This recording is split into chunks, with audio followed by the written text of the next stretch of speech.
right, we are going live right now. Right Ladies and about gentlemen, now. how you doing? I am Chris, My name's Cameron. and we are the hosts of SolarEdge Night Mode, your after-hours happy hour for solar professionals and solar enthusiasts. It's great to see you, Cam, but are you in a are you in a fishing cabinet? Fishing cabin? What's going on there? I Huh? am in I'm in Pagosa Springs, Colorado right now. I have a friend that lives up here, and he's got a barn dominium. Ooh. And inside his barn dominium, it's like a big barn. He's got his one bedroom condo over there, and on his property, he also has a detached auxiliary dwelling unit (ADU), Mhm. and that's what I've been sleeping in. So I'm actually in this ADU, and the reason I'm here is because it's high elevation. We're at about 7,800 feet of elevation, and it's cold. It was 8 degrees this morning, and he's got a well pump. And so I am testing. I swapped out his old SolarEdge Home Hub inverter and put in a SolarEdge Nexus solution. And we're testing back up and at high elevation in cold weather with a high LRA requirement. And so we're ticking all the boxes on this site. And so I'm really happy. Not only do I get to see my friend, but I get to test Nexus on his house. So you were really putting that thing through its paces in that installation. That's pretty cool. Yeah. And if you all want to join the conversation, make sure that you are hopping into the comments, hop into chat, or you can email us at nightmode@solaredge.com. We've got a whole bunch of questions that came in early. And hey, Bo's back. Hey, Bo, what's up, buddy? Hey, Bo. And Blue Streak, right on. Great to see you. Yes, Yes, we thank are you. going to talk about that span panel. I got some special information about what that span panel was for you, Bo. But Yeah. today we are talking single SKU. But before we get into that, I need to ask you, Cam, what are you drinking? Well, like I said, I'm in Pagosa, so I stopped at the local brewery here. It's called Riff Raff. There you go, Riff Raff. And this is a Scottish ale. And Ooh. there's a man wearing a kilt on it with a beefy beard. So near and dear to my heart. That's the stuff I do. I wear kilts, I have a beefy beard. That's one of So my favorite Scottish styles of beer, for sure. Yeah. Scottish ale for the win. And I How about got, you? What are you drinking? well, I actually ended up getting something for you, but you're not here right now. And this is the Dead of Night Stout from Oak Park Brewing. And I got to taste this, and I got these for you. And I'm sad to say that you may end up getting a 3-pack because I might end up having one of these myself a little bit later. But today, I am drinking the Oak Park Brewing Lush Tropical Sky because I want a little bit of summer to just come in and infuse my winter days because it's been raining nonstop. So I wanted something a little bit summery and happy. So that is what I I am could doing. I could definitely use a little summertime right now. There's about 6 to 8 inches of snow on the solar panels, and I can't do pairing. So if you could send some of those tropical breezes this way, that would help me out a lot. Stranger in a strange lang. I trust anything with a kilt. Amen to that. I think Amen. both of us both have utility kilts as well. Really great I on a don't have summer a day. utility. Okay, so we're going to be All right. talking single SKU today, and it's really become the topic of conversation and the route that a lot of manufacturers are going starting last year and kind of moving into this year. We're seeing a lot more of it, and there's a lot of advantages to single SKU that kind of move all the way down the chain from manufacturer down to the system owner through installers, distributors, AHJs. There's just nothing but advantage, but there's almost nothing but advantages as you go down the line when you're working with single SKU. And that's why a lot of people are moving into that realm. I think first Yeah. we should ask ourselves, what is a SKU, Cam? Yeah. So SKU stands for stock keeping units, and it's just a way to categorize like a part number for distribution, for manufacturing, so they know their inventory levels, etc. So it's a stock keeping unit is what that means. But that's a part number.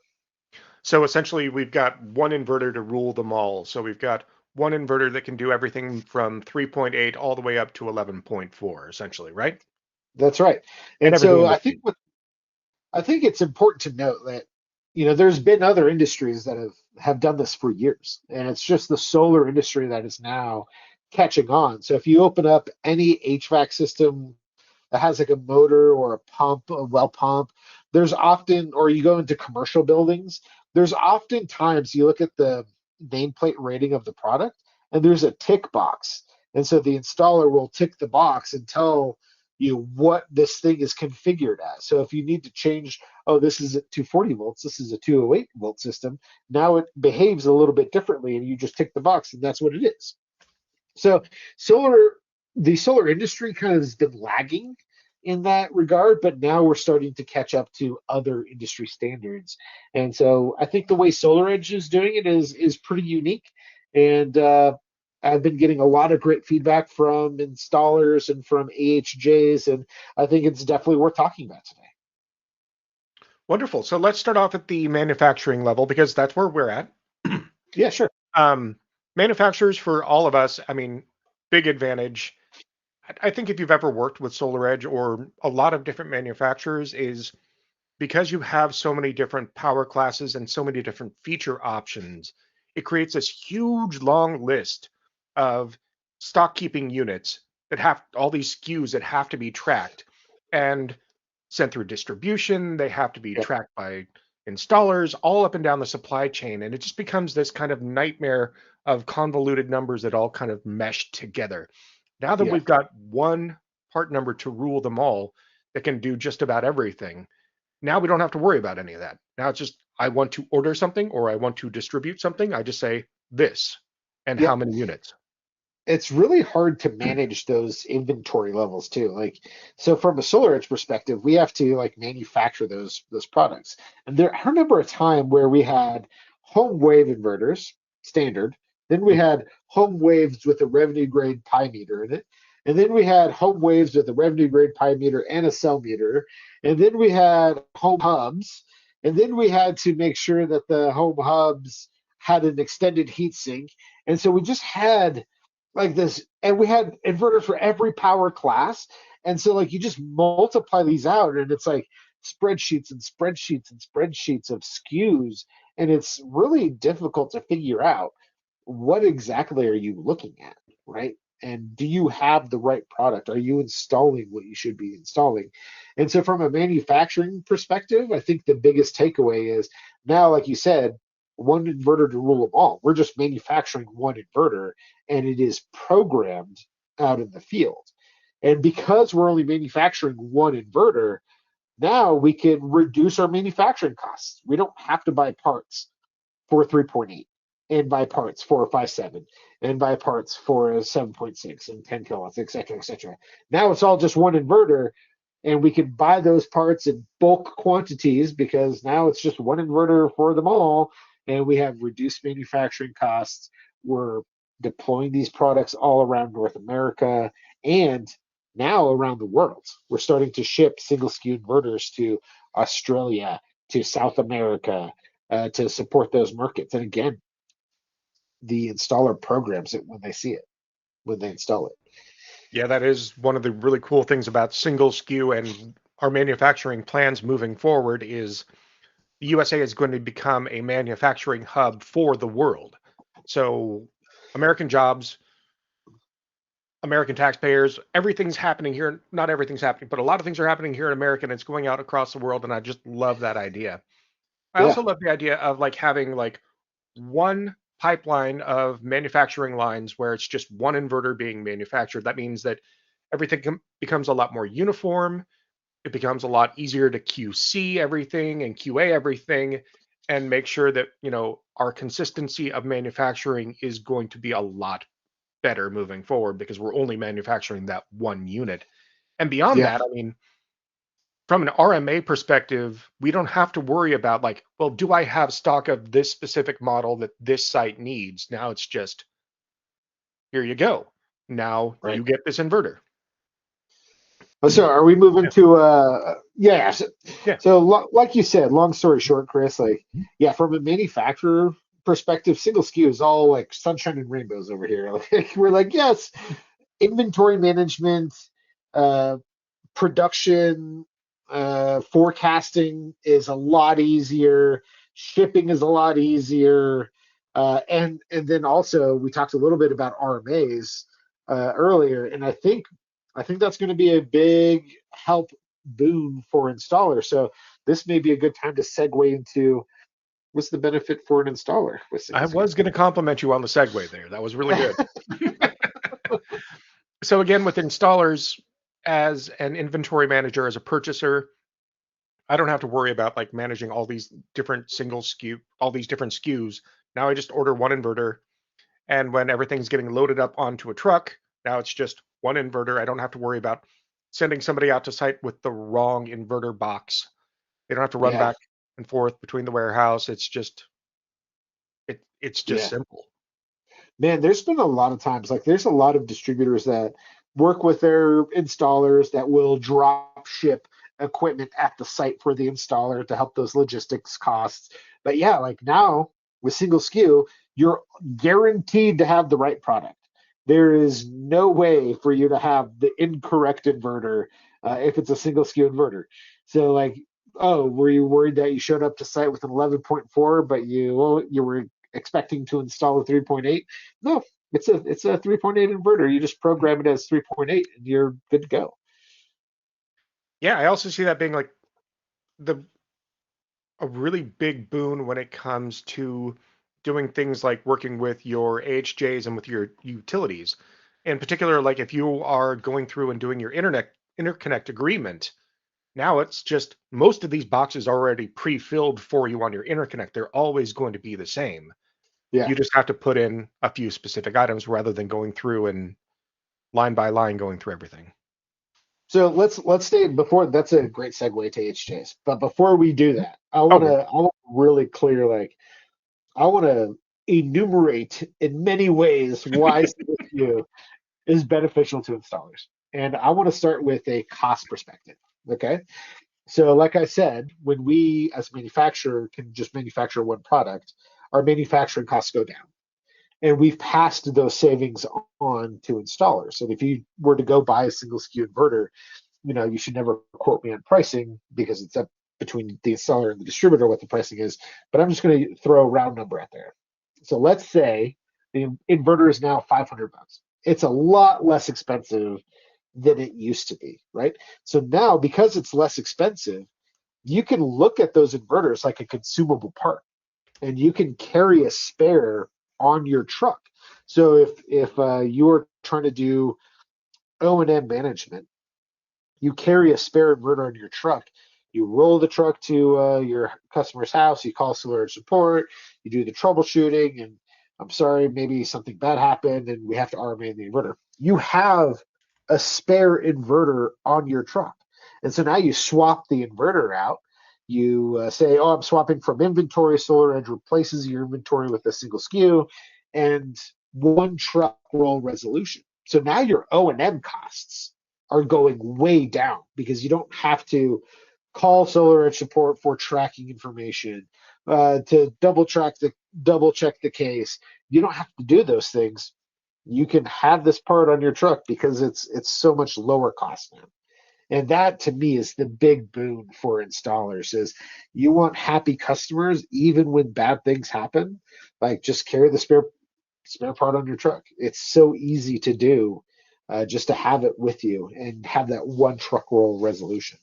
And so that's what I would tell installers. Make sure you have that spare with you. Absolutely. Just one in the truck. Super easy to do. Um, Emily wants to know, how does this work financially from a pricing standpoint, like optimizers and inverters? So, Yeah. So historically, like we've had an escalating price from low power inverters were lower cost, and then it goes up the higher power you go. And it was specifically because current is expensive. Voltage is cheap, but every time you increase current on something, it costs more money. And that's how we did it. That's how we compensated for it. Is like, yeah, higher power inverters have more current, and so they cost more. But now with single SKU, everything's 11.4. So we didn't want that to impede small system installations. As power of modules is going up, like a 10 module job is pretty common these days. Like I see a lot of 10 to 15 module jobs. That's like 4 kilowatts to 6 kilowatts right there. And so I see a lot of those power classes going in. And so we took a lot of costs out of the inverter and then bumped up the cost a little bit on the optimizers, right? And so I think if you wanted to talk about upgrade paths to battery systems for installers to talk to their customers about, well, you already got the optimizers on the roof. So really swapping out the inverter is very inexpensive now, especially if you're doing it on RMA. Like we're giving you that inverter for free. I'm so sorry for the inconvenience. Please, here's an upgraded inverter for free. Now it's Home Hub. You're welcome. Like, yeah, now you can add batteries to that system. You can turn those negative situations into a positive for the homeowner. Like, hey, I'm really sorry that this happened, but SolarEdge had you covered. Here's a battery capable inverter. But now that you got a battery capable inverter, maybe you want to add some batteries to it. Have you ever thought about that? And so you can turn that O&M, that cost center, into a sales revenue center.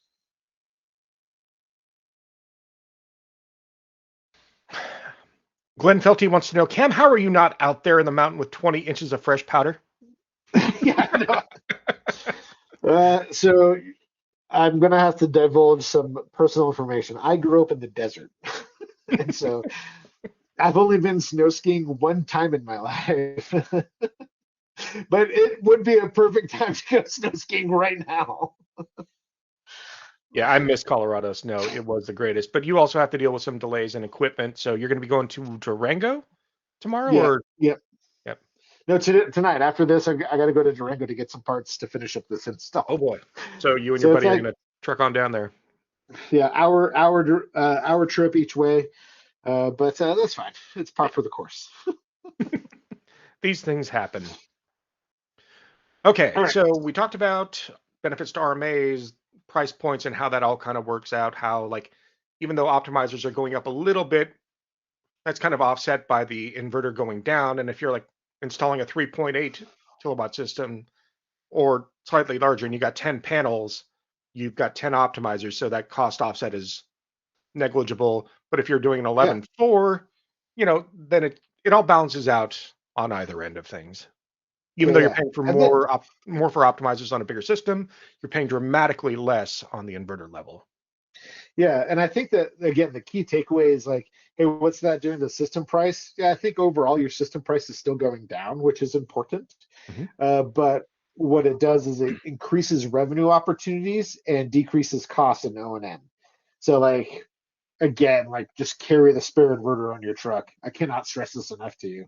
And you can really start like if you were to look at your SolarEdge fleet as an installer and say, I did 10 jobs or 10 RMAs last month or whatever it is, and I had to roll my truck twice each of those, and each time I roll a truck, it's $700 of windshield time.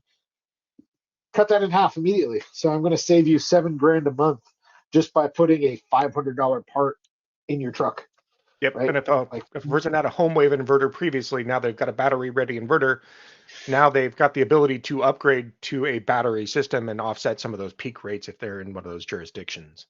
absolutely. And so you train your own end manager, like, hey man, I'm doing this swap. I'm sorry that happened, but if this is battery ready now, so if you want, I can have my salesperson call you. We can put batteries on this thing now. You've already got the upgrade, right?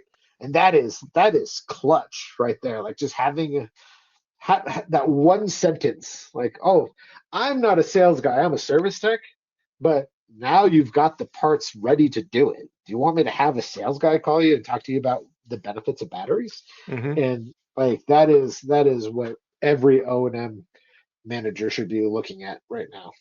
Yeah.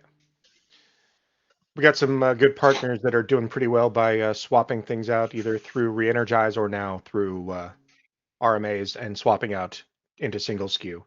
Let's Yeah, talk about Reenergize is dead AHJs. now. I want to talk about AHJs briefly, even though it doesn't really involve a lot of us. But you've been getting a lot of feedback because you work on multiple uh, groups overseeing code and code compliance. What are you Yeah. hearing back from the AHJs?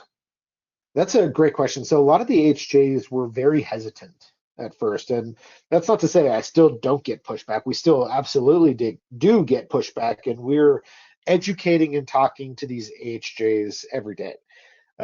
Usually it's a utility, and their chief concern is what happens if you RMA a 3.8 kilowatt inverter and someone puts in a single SKU 11.4 kilowatt. Like now, the inverter is more capable and can export more, and I'd have to upgrade my transformers, and no one's going to tell me about it. And there might be too much power on the grid.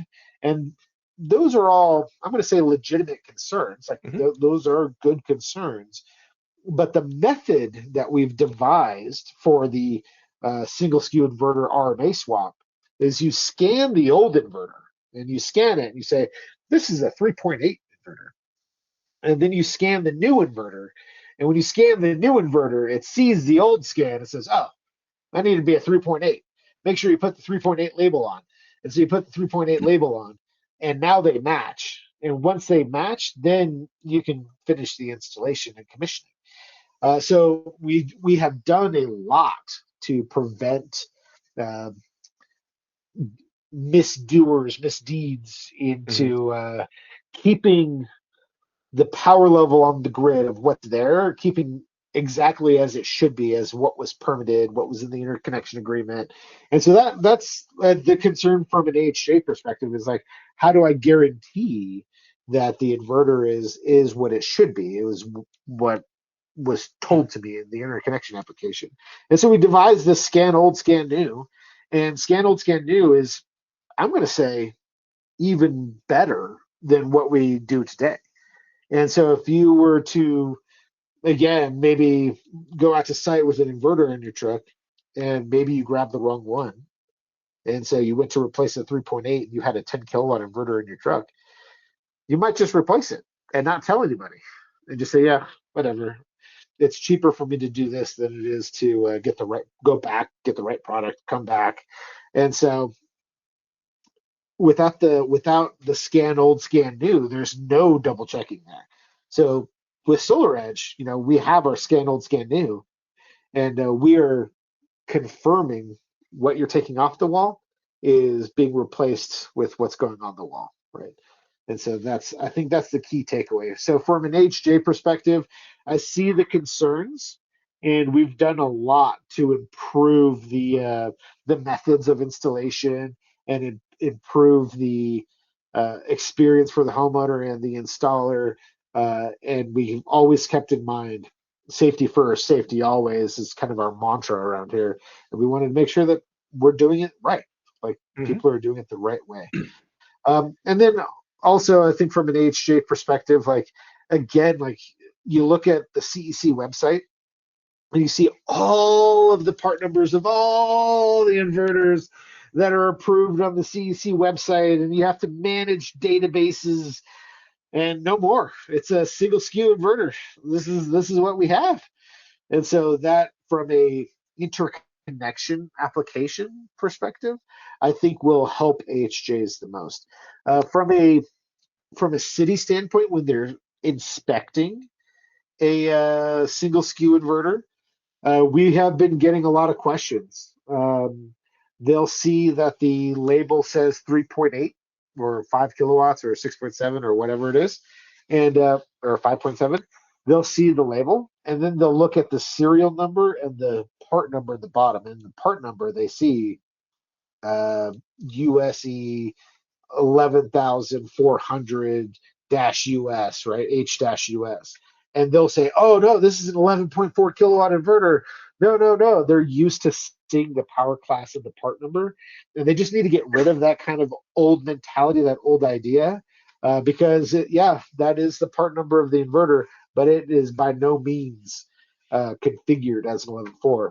That label that's at the top that says 3.8 or 5.7, that's what the power class is. Yeah, and you have to scan that too. So it's going to be that. And once you set it, it's done.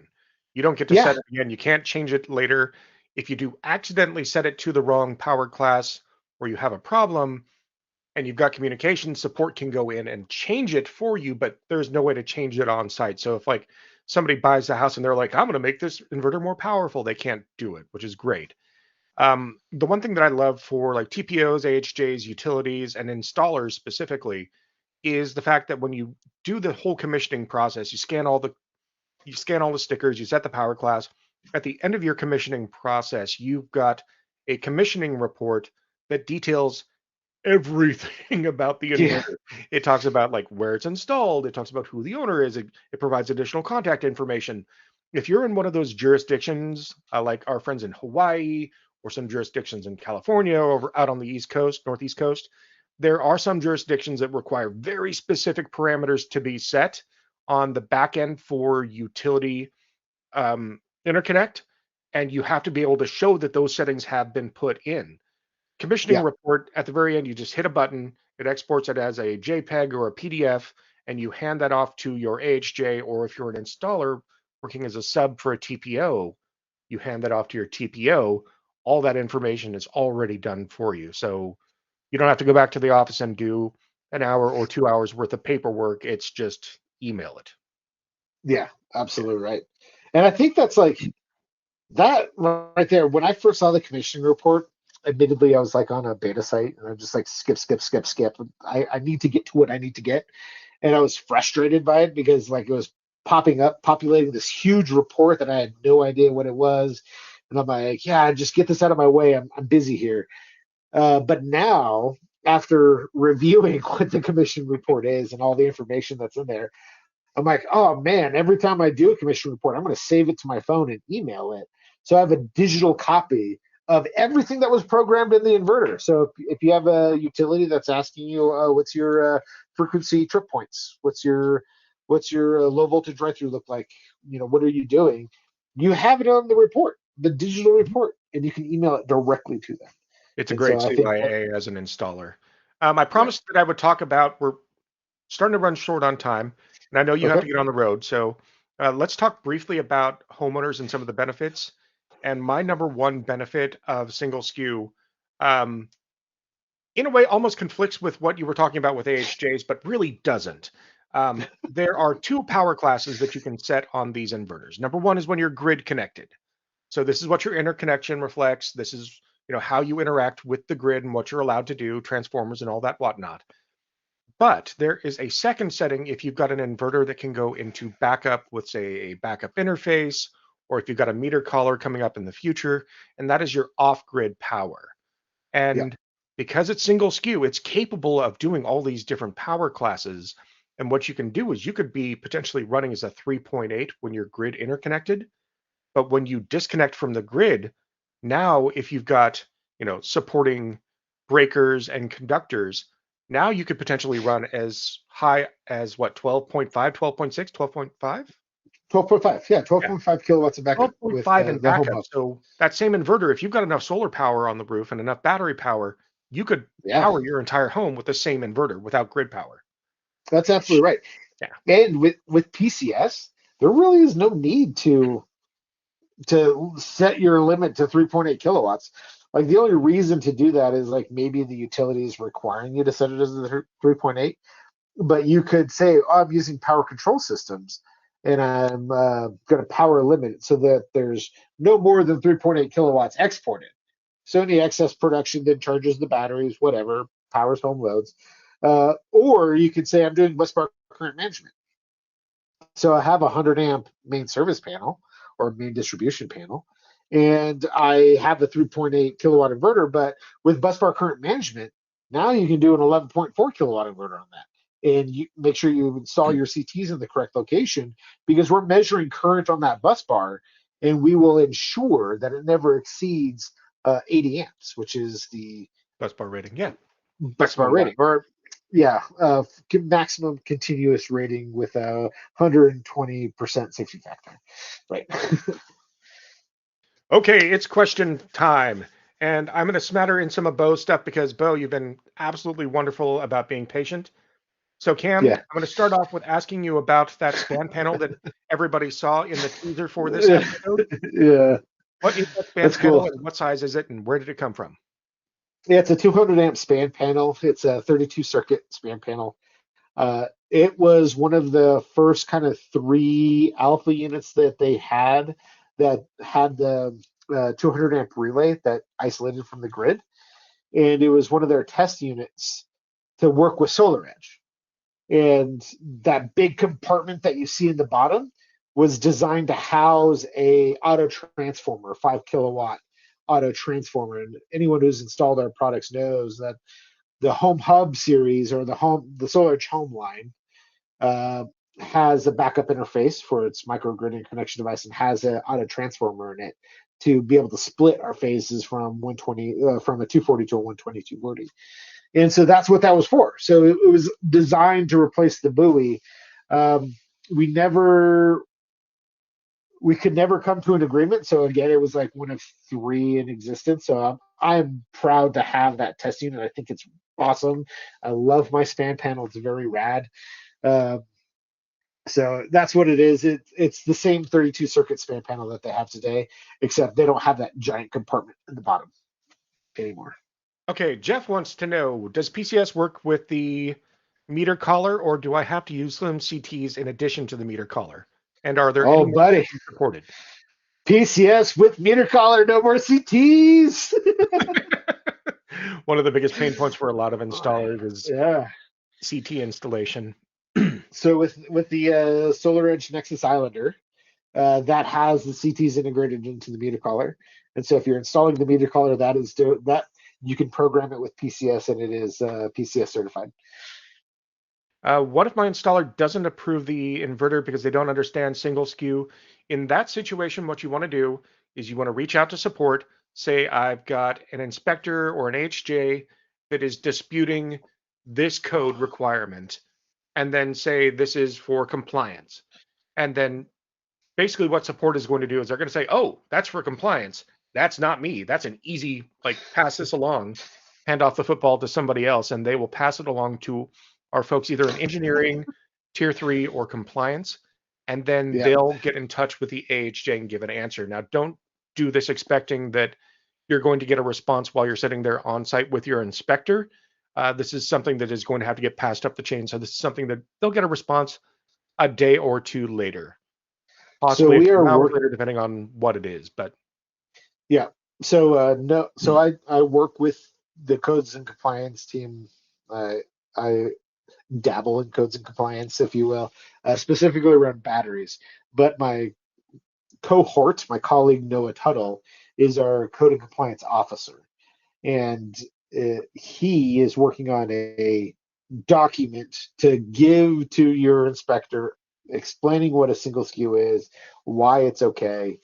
So we'll have some giveaways for you soon. wonderful. Are there any updates on bidirectional EV chargers? Oh man, Oh, breaking your heart. I here. know, breaking my heart. Sure. So here's the update. Bi-directional DC EV charger is what we developed 2 years ago, 3 years ago, and it's awesome. It's great. We had to put that on the back burner because we really wanted Nexus to come out, but it was ready to go. What we've learned is a lot of car manufacturers do not want us to tap into the DC side of their battery bank, and the market is still not ready for DC bidirectionality. That being said, AC bidirectionality is becoming more common. And we are working on an AC bidirectional EV charger.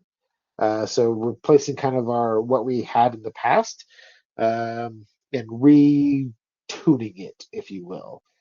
So there's no major updates. It continues to be a project that we're still working on. But right now for 2026, you're going to see Nexus, Nexus, Nexus, and there's not going to be any EV chargers that we're launching this year. Yeah, auto manufacturers are still really reluctant to let anybody discharge their battery just because Yep. of, you know, lowered efficiency of the battery over time. And so a Yeah. lot of what you're seeing proprietary EV chargers and two-way chargers, like with GM, recently released a bunch of them. for Yep. what, 8 or so models of their cars. We'll see where the market goes, but right now I don't think the market's ready for it. Sig So Energy's been making some pretty good progress with it, so hats off to Sig Energy. But they've kind of cracked the code on some of those auto manufacturers. every inverter has an RGM. Every inverter has a revenue grade meter, is what RGM Mhm. stands for. So yes, every inverter has a revenue grade meter. Are the CTs sold separately from the inverter? Yes, they are. You can get those from your distributor because not everybody's going to be doing import export for their inverters or their installations. So we don't include them because that would basically just raise the price for everyone who doesn't necessarily need it. But they are readily Yeah, available I at mean, your distributor. yeah, I would tell you to put CTs on every install, but I would. with more TPOs, I think a lot of the third party financiers request or require CTs and consumption monitoring. So maybe something that they have to install no matter what, always and forever.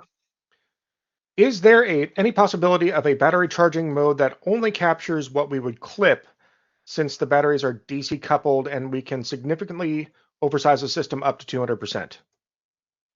So yes, yes and no.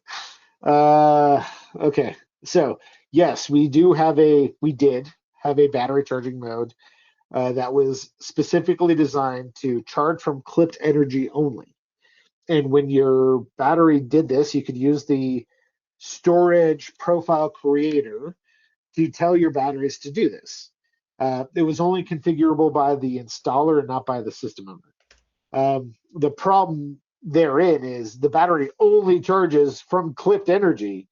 And if you don't have a ridiculously oversized system, sometimes that's not a lot of energy. So, like, if you're not going above 150%, you're not dumping a ton of energy into the battery. So it wasn't very widely used. With that being said, we found some cyber holes in our storage profile creator. We had to plug those holes. And so we're overhauling the storage profile creator. I don't think charging from clipped energy made the cut because it not very many people used it. And the people that did use it didn't fully understand how it worked and ended up changing the profile to like maximize self consumption or just a standard peak shifting time of use schedule. So yes and no, no moving forward. All right. Well, we have reached the end of another episode. We're about 40 minutes in. Cam, thanks for joining us from your ice fishing hut out there. I can talk. I It's a swear. I can word. it's a little like it's like a little 200 square foot cabin. It's It cute. looks cozy as I'm heck. It looks really I'm great. happy to be in it. And again, the barn dominium is just across the field there, across the driveway. And so I'm going to put on my snow boots and walk over, and we're going to go grab some dinner. Nice. Well, drive safe tonight, and we will see you back next week. All Not right, here, but fantastic. I will see you next week. Yeah. I will see you next week. Yeah. And thanks for hopping on and tuning in, everyone that tuned in. I really Yep. appreciate it. Yep. Don't forget to like, subscribe, and all that blah de blah. But we'll be here in a couple of weeks, and we really appreciate it. Cam, I want to make sure that we get out once we have the GA version of the product to play with, and I want to install it on a live site, well, Okay, a live de-energized site, so we can actually show what the installation looks like of the sure. product rather than just snapping Okay. everything together. Because I think there are a lot of people that are really, really interested in seeing how everything goes together, how the conduit fits in, how everything's wired up. Yeah, sure. We can do that. All right. All right, fantastic. Well, Wonderful. what's our closing statement? Oh, wait, oh, Yeah. we forgot to do your check-in. Oh, How beer was your beer? check-in. Yes. Yeah. So this is a very easy drinking beer. I'm actually very, very happy with it. Um, yeah, it's a 6.8, so it's a little bit higher octane than I usually do, but yeah, it's pretty good. I'm thankful that I Mhm. spent so much time talking. Otherwise, I would have gone through this so quickly. It's very caramely and malty, and it's all those flavor profiles that you like to get with a Scottish ale. So it's great. Ooh, nice. All All right. right, ladies and gentlemen, thank you so much for joining us. We really appreciate your time and all of your feedback. Again, if you have an idea for an upcoming episode or something that you want us to talk about, email us at nightmode@solaredge.com. Drop something in the comments, throw something in the chat, and we'll be sure to bring it up and talk about it the next time we get together. But we should see you in about 2 weeks from now. And I want to, Yeah. again, thanks, Cam, for joining us from the mountaintop, and stay sunny. Stay optimized. Cheers.